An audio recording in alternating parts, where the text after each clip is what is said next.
Good afternoon, everyone. Welcome to the first unit of Block 4.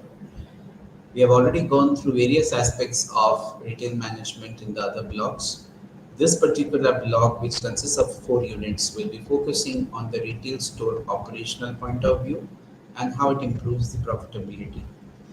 Last class, when we talked about the unit 12, we talked about the store operations. We looked into the store layouts and how the layouts can be adhered to in terms of the market requirements and how you can effectively use the store in terms of the physical evidence, the kind of displays and things like that.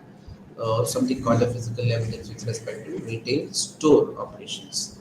Today we're looking at the operational part of it. So today's session is going to be more or less a continuation of where we left off. We'll be touching upon those parameters and we'll be also be adding on. At this point of time, we have already talked about how retail environment is so critical to the customers in terms of their interest to engage with the retail store. It always acts as a kind of a hook or a pull to the retail store, which contributes towards customers coming into the stores, looking at what the product displays are, and then taking a call in terms of the conversions. So, what are the factors that we look into? From we looked into something called the atmospherics and something called the store operational planning that needs to be done in terms of the layout, in terms of the visual entities, in terms of the fixtures.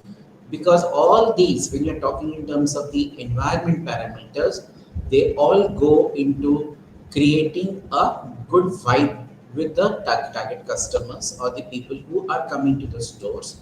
And of course, it acts as an attractive point to, like a magnet attracts, you create that customer pool and that increases the profit, the footfalls, and ultimately once they convert, it adds on to the revenues and further on to the profitability of the store.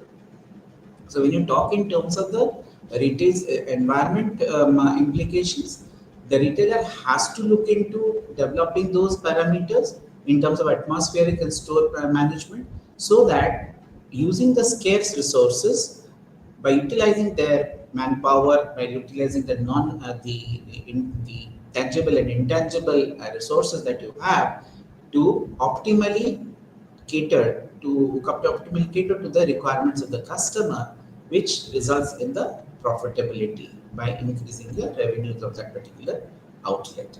Now, when we talk about retail store operations, we name it as RSOP. So, retail store operation encompasses every activity that is necessary for making a store function smoothly and efficiently, right? So when it comes to a store's profitability, a lot needs to be seen in terms of various dimensions, right? In terms of what kind of a design does it have, what kind of product displays it has, what kind of services do they cater to, what kind of sundry facilities do they provide in terms of, let's say, security, in terms of parking, and not the last but not the least is the inventory management that we need to have in order to cater to the customer requirement. Inventory is very, very important. We will be looking at in the subsequent sessions where you should not be in a kind of position where your stock gets completely consumed and you do not have a safety stock available at your stores. So a well-managed store depends upon the kind of SOP that you need to work out with respect to what type of consumers are coming, when do they come in, and what numbers do they come in, and how do you utilize that space internally to optimize the customer experience, which leads to conversion, and ultimately we are able to jack up the revenue from that store, which affects the profitability of the store. Now, what are the core important aspects of store operations? I have already mentioned that in the last session where we looked at something called the atmospherics, which basically impacts the customer experience part and the image part of the store. So when you talk about the store image dimensions, the customer will be exposed to those dimensions and they form perceptions regarding the retail. So atmospherics can be further, we look further how it can be broken down into the external and internal atmospherics. We will dovetail deeper into that. We had touched upon that in the last class. Today we are going to go deeper into it. As we move to the second most part of the store operation, that is the retail space management.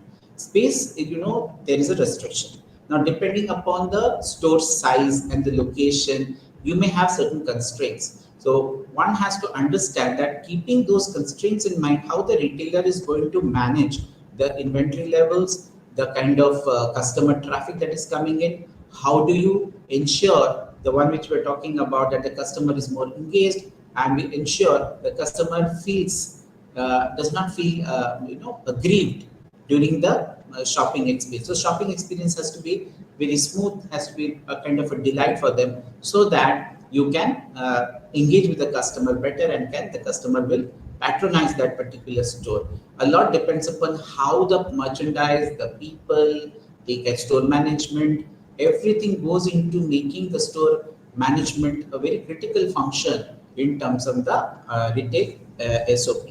So if you look into the retail SOP, the R SOP has been called. What kind of, broadly, if you see what kind of tasks that it involves, it definitely looks into the displays, the product displays, the merchandise. How do you categorize them? How do for different category of products? How do you do a different kind of a layout? So displays would be dealing with that, and of course the pricing plays a very important role. How many SKUs of those products are you going to stock? Now that is a direct kind of a thing in terms of the demand that is created. Which kind of SKUs goes from that particular store is something where you need to go back to your past historical data and say that ideally a retailer should have all of that. But within that also you'll find that, for example, a shampoo of a size of a family pack size, which could be bigger size. There could be sachets, there could be intermediary SKUs which are of different sizes. But then at the end of it, which pack sizes go more? In case of a Kirana store, they will only stock only those particular SKUs which the customer is demanding. When it comes to an organized retail, it becomes altogether a different story, because here, one, the customer should be given an option to choose from multiple brands. So that is why in a retail outlet, in an organized retail, the departmental stores need to stock multiple brands. Each brand fights for the shelf life, or for the shelf also, depending upon their packaging, depending upon their brand visibility in terms of the brand image, the way the brand is perceived. Now all these depend upon, also look into the type of uses that people buy it for. Somewhere down the line, it deals with the range of products that you can give within a, let's say, even I was giving example of shampoo, whether it's tubs of shampoo or any kind of material that you talk about, what is the depth that we are giving in terms of the merchandise choices to the customer depending upon their consumption pattern. For example, a household of 4 and a household of 6 may not be buying the same type of SKUs. And also it depends on the frequency of purchase. They are buying on a weekly basis, on a fortnightly basis, or a monthly basis. So the size of the SKU of their products which needs to be there is dependent on that. Second, we also look into the ambience factor. The ambience, if you look into the environment, that is what you're talking about. Making when you talk about the ambience, it needs to basically give the kind of a feel-good factor to the customer. The customer should feel comfortable within that particular space while they are shopping. They should not be constrained. There shouldn't be constraints of a chaos or a rush, or again that depends upon the kind of products that are being displayed. We'll talk about that in some time now. And of course, the point of sale handling. As I told you, see, suppose I want to look for a particular SKU, I may not get it. It may not be there in the shelf. So can I talk to somebody to get? So at the point of sale, the person who is there, how they are managing. So stock replenishment. When you look into inventory management, the people have to ensure that their stocks are replenished on a regular basis, depending upon the kind of a consumer offtake. A term called consumer offtake is looked into in terms of how do you manage the inventory levels within the store, and what kind of safety stocks you need to maintain, and How much should you be ordering from the godown or the warehouses where you keep it? So some safety level stocks have to be maintained, because that has to be supplied to the point of sale. Because if you don't find those products there, the customer may be aggrieved. Despite all your efforts in terms of attracting them, if they don't get the right kind of product, obviously that might create a negative vibe. Looking into other sundry kind of services, which is like your security, for example. We must be seeing that or hearing news that in certain retail, in big mega malls or supermarkets, there have been mishaps. Somebody has met with an accident in the accident escalator, which is there, and sometimes those things are not properly guarded. For example, you can going with the kids or old age people, they need a lot of security. There are safety concerns which can come up. So is the store operation taking care of that? Because that may not be a very direct kind of a thing, but it definitely adds to the kind of experience that the customer has. So obviously a retailer has to think on these lines.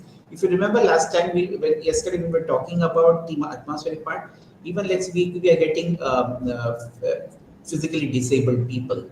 How those physically disabled people will be taken into the retail store if they come in? How do you help them? So security plays a very, and the staff plays a very important role. Uh, in some kind of supermarkets, you can provide cafeteria, you can have restrooms, washrooms available for the people to basically overcome the difficulties they may have while shopping, because some of the stores are huge. So they should be properly navigated, they should be properly directed. Of course, with respect to signages, you can always put them, but still then there could be some intervention required. So store operation also looks into that. And secondly, we look into the manpower allocation within from the staff. And the staff members should be equally motivated as per the retailer guidelines, because the customer has to be attended to. So what kind of impact are they leaving? Because these are all human beings, right? So you need to sufficiently train them on service quality aspects. When we talk about service quality, we look into how will you give more reliability in your services, how you can assure them, how you can show empathy. All these factors need to be looked into and can be captured in the store operation manuals, and that needs to be also be shared with the people at large. Otherwise, it may snowball into something which they cannot control at a later stage. Now, the nature of operations can vary according to the size of the store. Some of the stores could be like hypermarkets or supermarkets, or you have a mall within which various stores are there. You may have a convenience stores or an individual store. Now, each one can vary the nature of operations, the kind of challenges that the retailer would face would definitely vary, and they have to calibrate their services or operations according to that. But one common factor that goes is that they have to consistently ensure that the store is functioning optimally to the market requirement and also catering to the customer experiences to their satisfaction. Now let's look into what are the various components of retail store operations. If you see, it can be broadly divided into 5 parameters. One is called the customer's angle, because we must, as I told you before, that one of the determinants of customer service in case of a retail store is the how the customer perceives about the services. So one has to understand things from the customer's angle. So customer's angle is one. Second, we look into the store design aspects, where we talk about how the store layout has to be worked. We had talked about it in some kind of detail in the last year, but in the last class. But today we are again going to further look into what should be designed according to the market conditions and the kind of requirements that you have. Then we look into an area which we have already covered. We have got a sneak peek into that in the last class, that is the store atmospherics, and then the space management. And last but not the least is how do you integrate internet retail atmospherics so that you create a kind of a blend between your online and offline and make the online experiences as exciting as the store atmospherics. So how do you play with your the display, how you can work out your website, how to design them, how creatively you can put it. So those things will be looked into. Okay, let's move. The first one which we look into is the consumer's angle.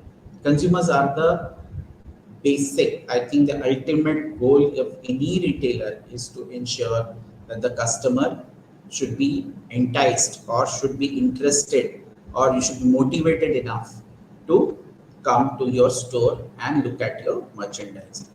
That is the most important thing. That is why most of the marketing communication, the advertising or the social media interface that we talked about in the last sessions would help to create a kind of the customer interest.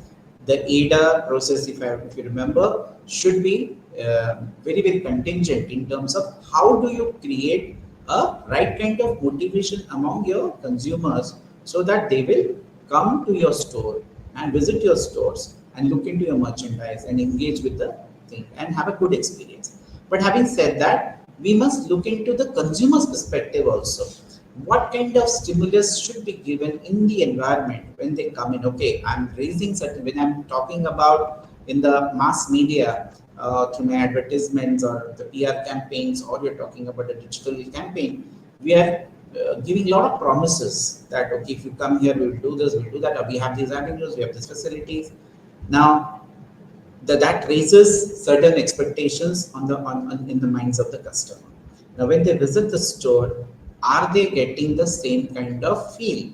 Somewhere down the line, the inputs given by the retailer would elicit some kind of a impact in terms of the customer. So those stimulus could create this kind of an impact. It could be broadly divided into three parts, as you can see here: a pleasure or a displeasure, or it could be a kind of an arousal, or it could be a dominance. Now, what are these factors? Let's look deep dive into the pleasure and displeasure. Now, in your experience as a, now you take the role of a consumer who has gone to, you must have visited various kind of retail outlets, right? From a convenience store to a departmental store to a mall to a supermarket. If you see their experiences somewhere down the line, when you look at it from the consumer's perspective, somewhere some places are such that you like going. You would like to go and hang out. You would like to spend some idle time. You would like to maybe have a chit chat with, or have a business kind of a discussions. Also, sometimes it does happen because the aura that is created in that particular outlet creates either a pleasure or a displeasure. Now, if I go there and I find that the security is very, very stringent, doesn't allow me to get in, or becomes very, very. Of course, they have their own ways of looking into the security and the safety measures, because you cannot isolate nowadays with the lot of, because these stores also become the target of various terrorist activities. You must have seen that happening across the world. So when the terror threats go up and safety concerns become, obviously sometimes the environment can be, the rules could be very stringent. Or during the COVID times, you must have seen most of them, you had a lot of checks and balances. The guardrails have to be put in. Now that can create a lot of displeasure, whether you like it or not, that is there. But idea is to, from a retailer's perspective, when you see, the consumer should be having a kind of a good experience. So the good experience can come in whatever ways, where you are trying to elicit the emotional quotient of the person. It can happen through so many ways, by the physical layout, very, very calming, or kind of a very, an environment which is soothing, or an environment which is like activity driven. Sometimes it depends according to the kind of the image that the store wants to project to a particular outlet. Suppose you're going to, let's say, a store which is talking about a restaurant, right? Obviously, they have to create that excitement in terms of the physical display. They would be having music running. They could be having some kind of a live music concerts out there. So when you do that, you might feel that people would like to drop into that particular, maybe for the food as well as for the environment that you are creating. So it can create, so things like perfumes, music, lighting, physical display of your the layout itself could be very interesting, or pleasures can cater to the pleasure seeking abilities of the consumer. Or in other words, you must find that there are people who, if you go to a dhaba, for example, which is looking into a very minimal kind of product display, they don't look into cleanliness or sanitation and those kind of stuff. the cleanliness factor is very, very compromised in some cases. But sometimes you get the best of the food out there. Now, I'm not trying to endorse them, but the point here is this: it creates a displeasure kind of a scenario. So there are places where you would like to go and hang out with your family. If it is a dhaba, also nowadays dhabas are already trying to understand these aspects of consumers. So the consumers expect when they come with a family, they also require a place. They require a good place to go, a good clean place. So they have to look into amenities like creating AC environment, creating a sufficient amount of space to sit, right? And it should be, you can have music, you can play the music or whatever it is. So creating an ambience which can either be a pleasure seeking one, ideally it should be, that should be focused, but at the same time it could also go on the other side, negative side. So there could be a discussion, one has to look into those parameters. Second, we look into the arousal. Now all these things again can happen simultaneously. It's not that only one thing is there, are they are not watertight compartments. So then what kind of emotional arousal is the environment creating? Sometimes it could be that the behavior of the people out there might impress the customer so much that they would like to go. Sometimes the layout, the visual appeal of the layout might create a positive arousal, a positive motive among the minds of the consumer, and they would like to go there. But then, having said that, once you have brought them in, once they come here, obviously they expect the basic thing is to make them purchase things. So that should not be lost in the path of making the environment very, very conducive to the customer's requirement is fine. But at the same time, you have to have certain criteria put in that. What could you be looking? For example, you walk into a jewelry store, they might give you a cup of coffee or a cold drink or a water, whatever may be the thing, as a kind of a courtesy, right? They may ensure that if you're coming with your family is properly are seated, right? Those who then they ask what are you looking for, and they could be escorted to a place where they, if they find that okay, you are looking exclusively for something,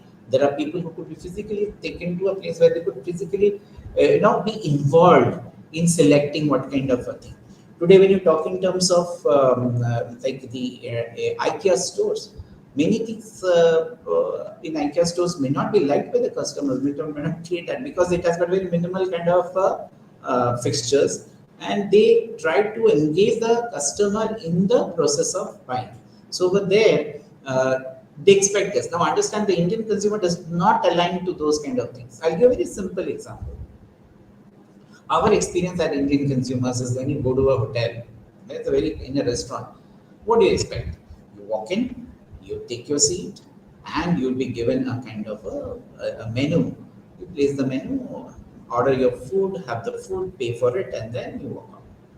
Now, here comes a retail chain, right? Like a Domino Pizza or a KFC or a McDonald's, where you have to stand in line even before you have to place an order. Or there could be an information kiosk like McDonald's does, that on the kiosk you can place the order, right? The order will give you a coupon number or a some kind of a index number. That index number will be displayed on the screen, right? Based on which you will have to tell them that whether you want to eat there or you want to take away. So if it's a takeaway, that's a separate kind of a route that you have to take. Now, if you are creating something like we want to eat there, now after having done this, you have to pay even before you are buying. Now, this is something, a concept which was very different from what consumers have seen. So the first time when it came, it may have created a kind of it must have created a arousal in the negative sense or a displeasure. As a result, what happens? The customer feels a kind of a disagreement with the thing. What is this happening, right? How can I pay before I even eat the food? But then that's how the things are. So that's another checks and balances. And second thing is, once you eat, you have to take the tray and ensure that nowadays, of course, some stores have said that okay, you have people who can take it. But if you see in Western retail outlets, these kind of outlets like the Domino's or the KFCs, most of them they take that tray and put it into the dustbin which is there, and then they leave. It's a very, very critical thing expected from the customers. Now over there, the customers are attuned to those kind of things. Now, when that is not being provided here, it creates a kind of a displeasure. Now, it's nothing wrong with that, but the point is that are you comfortable with it? So, from a retailer's perspective, you have to understand what kind of a person that you are dealing with and what kind of habits and rituals they have and what kind of a thing they are tuned into. And if you want to bring a change in that, it takes time for the kind of engage the processes that you have created for them to adopt. So those are things which you need to look into. Apart from that, when you talk about the dominance factor, please understand colors and layout play a very important in talking about a dominance. What's the dominant factor? They talk about the customer should feel in control. Okay, when you walk in, you must have seen that some places you go to a very high-end store and you get lost into it, and sometimes you don't feel very comfortable because you find the place could be very overwhelming in terms of that environment. As a result, what happens is that there is an I will not say fear, but yes, there is certain amount of apprehension within you or a hesitance in terms of the customer engaging with the environment. So sometimes the lighting, the colors, if you put bright colors and all that, that may pep up the motivation. Sometimes you're having a very dark, dull kind of a look, or very kind of a place which is very like, for example, candlelight dinner outlets, hotel restaurants. They give you very peaceful kind of an environment. Very soft music will be going on, and you have very heavy colors which are displayed, right? Now that has to match with the mood. One has to understand that it should create the kind of feel where the customer feels either dominant or sometimes they feel afraid. So if they feel that okay, this environment is overwhelming, it is going, I don't feel comfortable, they may not be interested in staying. So it all depends upon how to create a positive impact on the consumers so that you can propel them towards making them feel comfortable, browsing the products and looking into the products, checking them, going for the demos, and then you can have a good feel so that later on they can come back for a repeat purchase. Either they come for their own purchases or they spread the good feeling among their friends and relatives, which talks about the word of mouth kind of a thing. The next important thing when we look into this is the store design. The store design, as the name suggests, it looks into how the store is laid out. Now, understand, a lot would depend upon what kind of a store it is. Is it a standalone store? Is it a kind of a departmental store? Is it a convenience store? Is it a supermarket? Is it a kind of a store in the mall, a hypermarket within a mall? So how do you look into those kind of things? And how do you curate the environment in terms of not only in terms of product display, but also the kind of atmospheres that we talk about. So when you talk about both the decor which is there internally and externally, you may take the help of various professional designers who could be looking into how the store has to be designed, because they have to understand the philosophy of the store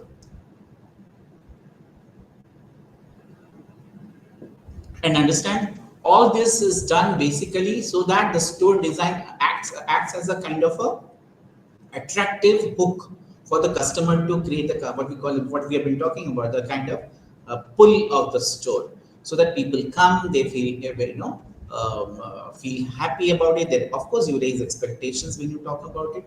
You can have a walkthrough kind of a thing which you can do, share that okay, this is a store which has this, like the Harrods store in London. Everybody always wants to go there and see, right? And once they go in, what are the various departments that are there? What kind of people would be deployed who can take the customer through? What kind of departments would be there? What kind of people would be there? So you're looking into marketing, HR, those kind of things. The payment aisles or the counters. Where would they? If you look into facilities like restrooms where you have to, or a place to sit and want to look into what kind of products are. While people are buying, the family could be sitting somewhere and taking time off, those kind of things. All these would get into designing the store. And of course, the navigation, how you navigate looking into your merchandise. If you're having staples, groceries, how the store design is going to be. When you're going for electronic goods, what is that thing going to be? What if you're going for apparels, what is going to be? If you're dealing with automobiles, cars, what could be the layout be like? And if you have a high-end jewelry and those kind of or boutique kind of a scenario, what should be the layout? It depends primarily on how attractive that particular design is. And not only that, if you are a retail chain, the same store across various cities should give the same level of services wherever. So for example, if I'm walking into a West Side store in Delhi or Mumbai or in Kolkata, or in any part of this country, Chennai, Bangalore, I should get the same feel. I should have this. Yes, the size can vary. It can be multi-storied in one city. It could be a single-storied in another city. In other areas, it could be out of the town. It could be in a suburban area. That's fine. But what needs to be done is that are they able to maintain the same level of professionalism, the same level of promises that they have made in the mass media when you are looking into the store design. Sometimes the store design, if it changes, obviously it affects the kind of what do you call the response from the customers. They feel okay. This store, for example, Bata tomorrow changes from that red and white to blue color, blue and white combination. Would you like to go to the store? So it can create a lot of doubts or confusion in the minds or ambiguity. So that needs to be looked into. The next most important part in store operations that we look into is the atmospherics part, right? I think we have already gone through that in the last class, but just to recap, what does the atmospheric mean? As you can see here, it talks about all physical elements that goes into making a right kind of an environment, which goes from lighting, signages, color schemes, right? Perfume, music to influence the shopping behavior. Of course, you look into uh, the product. That's another part. But here we are dealing with mostly the environment parameters, where you are creating a very enabling an atmosphere for the consumers to come and engage with you, right? So that it influences in a positive manner. Broadly, if you remember, it has been divided into an exterior atmospherics and internal atmospherics. External atmospherics looks into the external part, I mean outside the store, what all things can be done, what kind of an environment can you be. For example, if your store is in a very close to a very kind of a place which is smelly, right? Or in a very busy area, then what happens? Does that attract or does not attract? Now these things are very important nowadays. Earlier it used to be, if you see the Indian retail stores, they are in some kind of gullies, small streets of the cities and towns, where you can find that vehicle traffic would be very going one to one, maybe touching each other, and sometimes they get into a squabble, and a lot of problems do crop up. So many people avoid going there, primarily knowing that okay, the external looks so shabby. How can I go there? They may get very good products, but at the end of the day, you will not find the kind of the attractiveness of the place from a customer's viewpoint. So many people, a new age consumer today would not like to go. But yes, we have people who would like to go to those places. Like in Chandni Chowk, there are certain areas which are that in some corners that you will go and buy. Small stores dealing with crores and crores of revenue. The profitability is very high. They could be having very small stores but catering to a very large. What defines? So you find mostly in the unorganized sector, the atmospheric is very much compromised compared to an organized retail. Organized retail looks into how the exterior parameter can be looked in from the point of view of in terms of your the kind of attractiveness that the store should have, right? When you look in, and the second part is when you're looking into the interior atmospherics, where you're talking about the layout, the visual merchandising. Visual merchandising can also be a part of an external way, where you, like in case of a Titan store, the outside they could make a window where they say the new arrivals come in, right? the look of the Titan store remains consistently wherever they have the Titan stores. That's again important part. Tanishq would have a different kind of mannequin which needs to be placed. You talk about Manyavar and all. Everywhere you find that they have huge individual stores or they are captured within the mall, but they look very same. The colors, the combinations, the displays, they follow a certain consistent pattern so that a Domino's, for example, a Domino's pizza, the layout, color schemes should look everywhere the same. Otherwise, it leads to confusion. So it is a combination when you look into the layout inside, the lighting, the comfort, all these find a way into understanding what the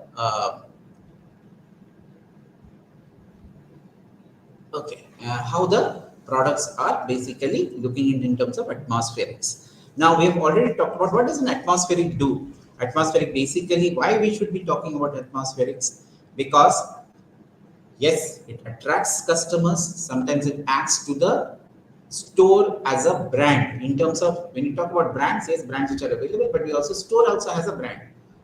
You when you talk about so and so outlet, right? You give it a name, KC Mall or KC Furnitures or whatever it is. They have built up a Lulu Mall. They have created a name for themselves. Now that depending upon the atmosphere that you have created or the kind of promotion that it attends to attracting the customers to those stores, and they also ensure that the merchandise, what kind of merchandise they deal with, they talk about it when they talk about atmospherics. They also reinforces the kind of customer footfall in terms of the and another thing which customers expect is that they get a good place to hang out with or spend some good quality time with the family, with friends sometimes.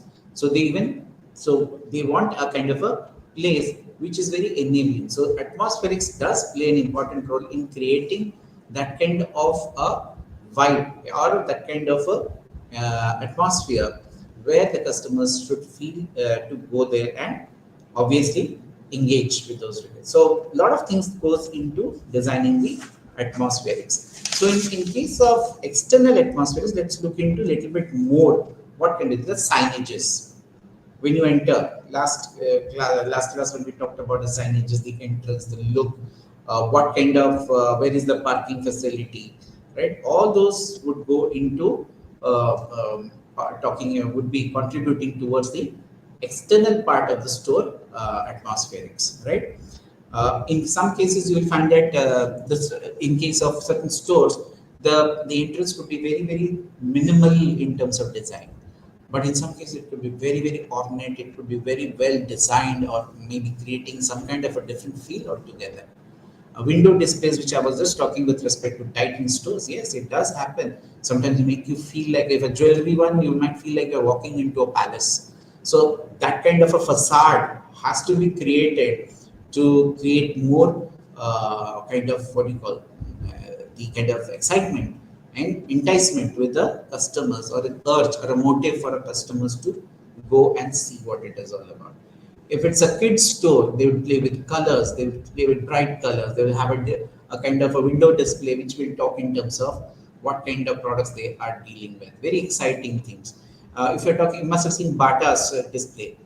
The product display itself is so compelling that it draws the kind of customer to enter the particular place. Now, obviously, the location of also plays an important role in this.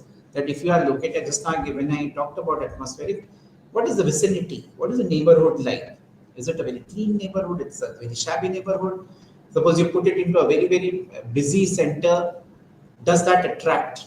You may have the best of the things. Does it attract the right kind of customers who come and utilize? The next, when we talk about the layout part, we look into the store layout part. We will talk about that in some time, right? Visual merchandising, we will talk about how the products are laid out, how the visual merchandising is done, and the lighting part, the colors, the lighting, all enhance the interior atmospherics. Here is a part of when we talk in terms of the store layout, right? In terms of internal atmospherics. If you see the products which are laid out inside the store, they should facilitate what we call as a customer traffic.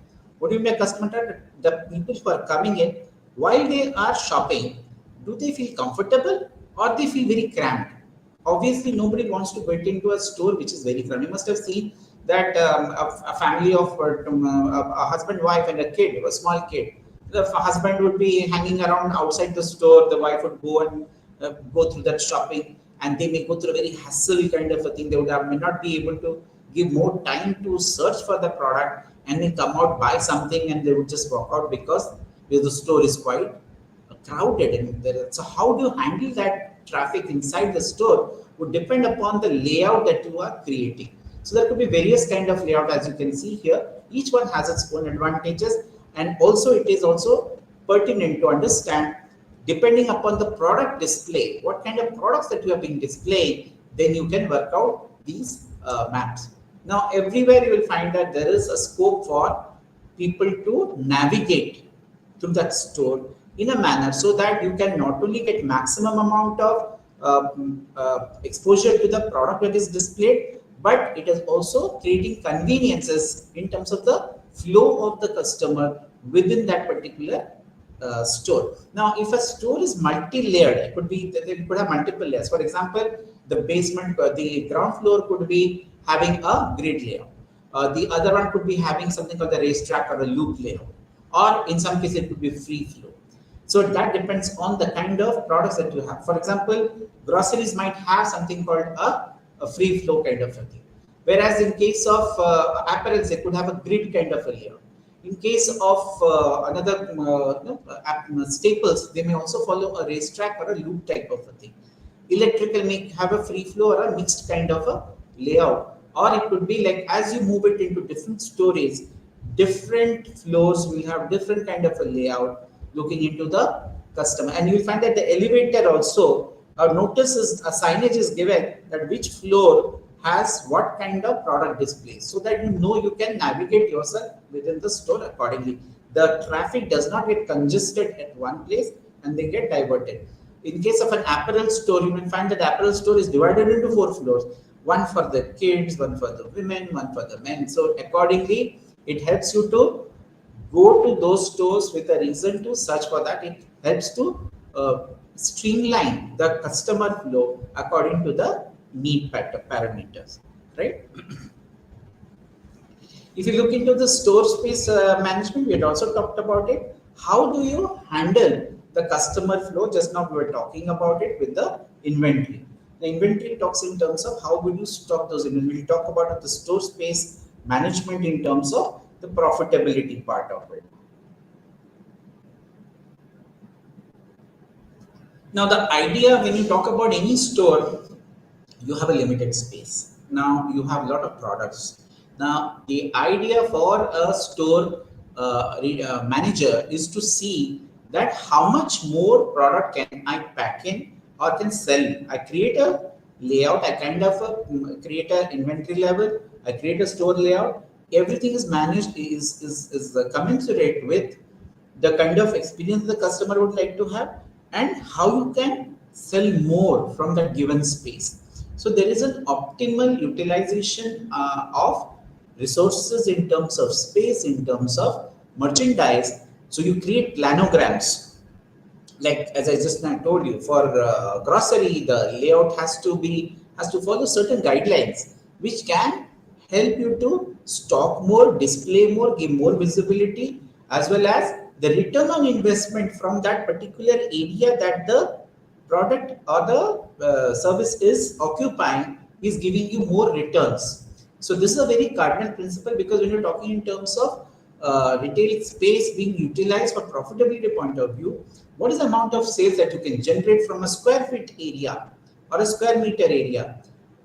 It boils down to mapping the entire store layout so that the product can be properly displayed, and accordingly your inventory levels have to be maintained in your godowns or the warehouses where you have to have sufficient amount of stock, so that when you're stocking them according to your store plan, you are able to ensure what kind of SKUs you need to maintain, what kind of layout you need to have, How do you have a display of products? Will you have mannequins? You'll have dustbins or gondolas or whatever it is, right? Or sorry, not dustbin, but bins basically. Gondolas which can showcase your products, and you can have better visibility to your products. When you're going through a staple products or groceries, you must have seen you deal with multiple brands. Are you able to showcase all the multiple brands over there? Sometimes you may find that the shelf space is given a certain amount of space. Within that, you have to pack it. Now, where do you pack it? You go it at eye level, the ground level. Are you able to ensure that okay, a pregnant woman is going? Can she look into the search? You have to ensure that she will be coming with a trolley and would be buy. You have to empathize with the customer in terms of the inventory, the movement, as well as the layout. So all these things have to be worked out in terms of maximizing your store output. In terms of, so there is a balance that one needs to do in terms of space management, in terms of as well as customer convenience. So three key elements that would go into is how do you categorize. Category management is basically where you are category buying products under similar heads and then allocating spaces, because the idea is to have more categories so that organically you can showcase more products to your customers, right? Then comes, can you divide them into various categories and departments? As I told you, for electronic goods you can have a different department, you can have a accessories in different department, you can have leather goods, footwear, depending upon the kind of merchandise that you have, and looking into the customer's interest also. What people come here for? Is the store coming here? They are coming here most for the apparels. Then apparel section should be properly located. In which floor or what if it's a multi-story? If they are entering, where would you place the apparels? Where would you place the footwear? Where would you place the accessories? All these talks in terms of the product display. And sometimes I told you sometime before that these places are also places where you look into creating demonstrations, road shows. So if your stores are very huge, you can create those kind of space for creating some kind of a store-in-store kind of a thing. You can create product displays which have unique things, and if you're a new arrival of a product, then you can showcase those products.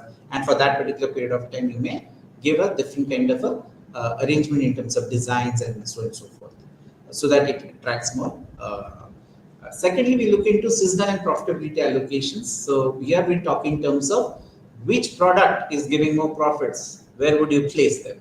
The products which are going off the shelf very fast, how would you allocate the space within the store, right? Would you like to give more lighting has to be arranged in terms of giving more exposure.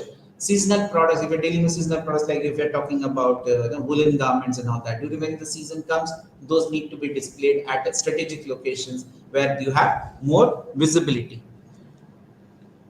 Coming to another parameter of retail store performance, which I was talking about, is that how do you ensure that you are able to, so when you look into the store profitability, we're looking at productivity, looking into one thing, sales or profit per square meter, a linear meter and a cubic meter.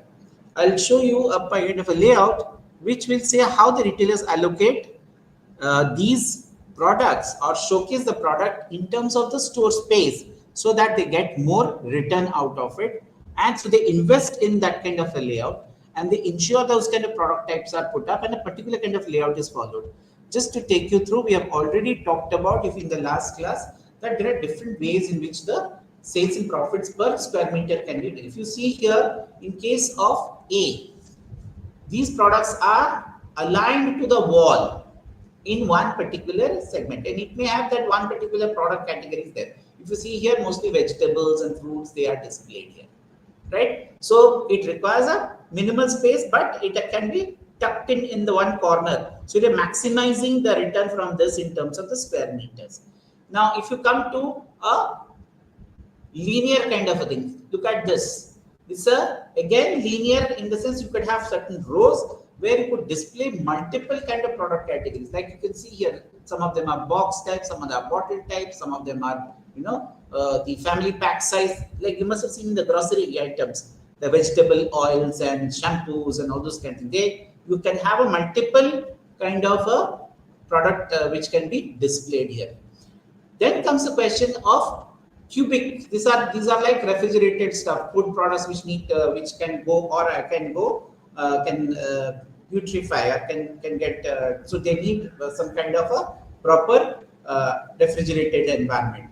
So you find that meat products or for fruits, those kind of things, in some cases ice creams and all, they can be showcased in these kind of products. There could be huge areas which are dedicated to where you're trying to calculate in terms of the cubic area space. So all the three combinations can be utilized maximum in terms of the store. Now I've next we move into a depending upon the product categories, how the layouts have been. If you can see here in case of staples, what kind of product displays are there? It could be having a combination of the linear as well as the cubic as well as the square feet area. If you can see here, if within the space so many products are displayed, as a result a customer who comes has multiple kind of purchase, they can navigate the sufficient amount of space, they can navigate around it and can make those purchases. So it becomes effective in terms of navigation, in terms of display. So you're leveraging more in terms of sales, as well as we find that okay, this section can be more profitable. So either we look at it, the retail store performance in terms of profitability or in terms of sales. Now here is another display where you can see that again groceries have been packed on both sides, giving sufficient amount of space for the customer to move around and look at this trolley, which is big size capacity, and they are purchasing huge. Maybe they are purchasing for a monthly perspective or a fortnightly perspective or a weekly perspective. Based on that, these things are there. In some Western countries, you also have a display associated with this trolley, which tells you which part of the thing you are. It is so sensitive. So they have sensors which can indicate which part of the store has got what. You can punch in and you can find out what kind of displays, and you can go to that section to buy these kind of products in terms of the display. This is another example of where you can have a display, the store layout done according to where you are leveraging the space, giving multiple kind of opportunities, whether it is through a square meter or a cubic meter or a kind of a the in terms of your what do you call a linear fashion of displaying the customer the products, so that you are giving sufficient amount of space, store layout is attractive, and customers don't feel what do you call aggrieved in terms of the rush which I was talking about, the hassle of going through this merchandise. At the same time, you are getting a lot to see in terms of visibility. So lighting also has to be done in sequence similarly in that fashion, so that every product gets the right kind of weightage in terms of being evaluated by the customer at large, right? So again, if you see here, these are all basically the wine section and the that kind of display. Again, here the display is very very unique. There were chocolates, wines, and all those kind of things. Of course, not very common in India. In some places where you are allowed to buy liquor, you must have seen liquor salons have come up, standalone liquor salons where the display has been very very interesting, right? The footfalls could be very high, but you are able to see in this case you are able to differentiate between what kind of merchandise. So within this space, you are leveraging so many merchandise options for the customer, and they can go all around to find out. So the store layout, whether when you are trying to leverage in terms of the square meter area or the linear parameter or a cubic parameter, cubic gives you the depth. So you are able to look at it from a 360 degree and able to get more visibility to your product displays. Now, this can vary. It could be very important from my electronics. I have not captured an electronics showroom, but yes, electronics showroom would require those kind of things. You need space for demos, for the product demos. So that needs to be taken into account. So these are some of the things that you look into in terms of the layout. Then we talk in terms of visual merchandising. Visual merchandising, as I told you, something to do with your how visually you can captivate in terms of your displays, in terms of your product, in terms of making things attractive. I was giving the example of IKEA, like Raymond's showrooms. which create a lot of, you can use both for external atmospheres and internal atmospheres in terms of the display. And you can look at it from these layouts, how visually appealing these are. Sometimes you may have a kind of a kiosk which informs you about certain products. You want to know something about a particular new product. You can go to the information kiosk, punch in those information and can get. Today, when you walk into a airport, you can have your boarding passes from the information because that's a part of visual merchandising again from the services point of view. So when you go walk into let's say a website, you can again take it onto an online format where you can make these atmospherics a part of the interface so that you can engage. We'll talk about that sometimes a little bit later. We're just about to get into the internet part of the atmospherics. But idea is the visual merchandising should be creative, visually appealing, aesthetically designed, and should be able to create the kind of environment that the atmosphere is trying to create, whether it is a very professional environment, whether it is a kind of a very informal environment, whatever environment you want to create, the visual merchandising always helps you to convey that. You must have seen people in case of a hotel, they are dressed, they have an attire, so it gives you certain uniformity to the kind of thing. So it makes you also feel that, okay, are you working? You may not like, oh, are you working here? You may not feel like saying that. But in case of a restaurant, you find that that's very, very important that the person, you should be able to demarcate between who is a waiter or who is taking order and seeing things like that. That needs to be so human being, but wearing that particular dress code is a kind of visual merchandising that you do, right? Product displays are very, very, how do you display it? In display boxes and things like that.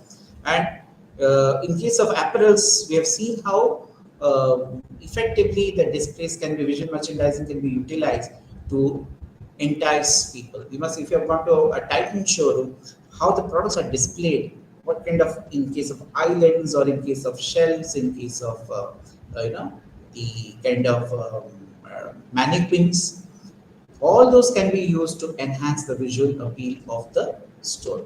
Going forward, when we look into the atmosphere and the internet set, we had talked about it in the last class, the way we looked into that. Yes, today we look into omni-channel options. So the retail online has to be there. First thing is how you are making your website. Is it a very dynamic website? If it is a dynamic website, what are the degree of information that you are packing? Is your website attractive enough to create a visibility? When you are searching for something, is your website getting that traction in terms of the keywords? So if the keywords are there, would your website be linked? So once you get that link, that would click when you click on that, obviously it leads you to the home page. The landing page should be interesting enough to give a sneak peek into what the retail is trying to, or what the company is trying to provide. People may browse over there and may go to the offline stores to buy. So we have online, offline, omni-channel options available in those kind of things. So obviously, the internet speed, we are talking about 5G services. Yes, that's fine. Because if it takes time for things to get accessed, obviously the technology support is very, very important in terms of making the website more viable. When you are creating apps, is that properly integrated? For example, today I can place an order by going to a Domino's store on the app itself. Does my integrability, digital integrability helps me to establish those kind of things. Now, if I'm getting certain products online, do I have product returns? What kind of things? In offline, you have that, okay, within a particular period of time, you can come and give the products back, or you can exchange it and those kind of things. In case of an online thing, how do you track that? How do you track the order? How it is being, when you're placing an order, how it is being transferred from one place to another? You are given an ETA, an expected time of arrival, how that is getting properly. So you have to not only look into technology, but also ensuring that a proper navigation system is there in terms of tracking the product as it moves from the go down to the point of consumption or to the delivery points. Now, sometimes you need to ensure that the bounce rates, bounce rates are those which things do not happen. So the bounce rates are reduced. Uh, Retaining customers on an online thing is a challenge by itself, right? Though it gives you a lot of options to choose from, but creating customer, what do you call it, satisfaction, retaining them have their own challenges. Everywhere you find that the kind of SOP that you have created in terms of various kind of engagement, whether in terms of purchases, return back, right? Those could be the cardinal principles or the cardinal areas, aspects which contributes towards an online experience, improving the customer experience. With this, we come to the end of today's session where we looked at store operation, where we looked at atmospherics and space management. We also saw how the operations is so crucially integrated into managing the store image, looking into the atmospheric and the space management. At the same time, we also look at how you can blend both offline and online stores to manage in such a manner so that the operational parameters are put to maximum use in terms of optimizing the performance of the store and catering to better store profitability and sales figures, as well as ensuring customer is satisfied. With this, we end today's session. Thank you.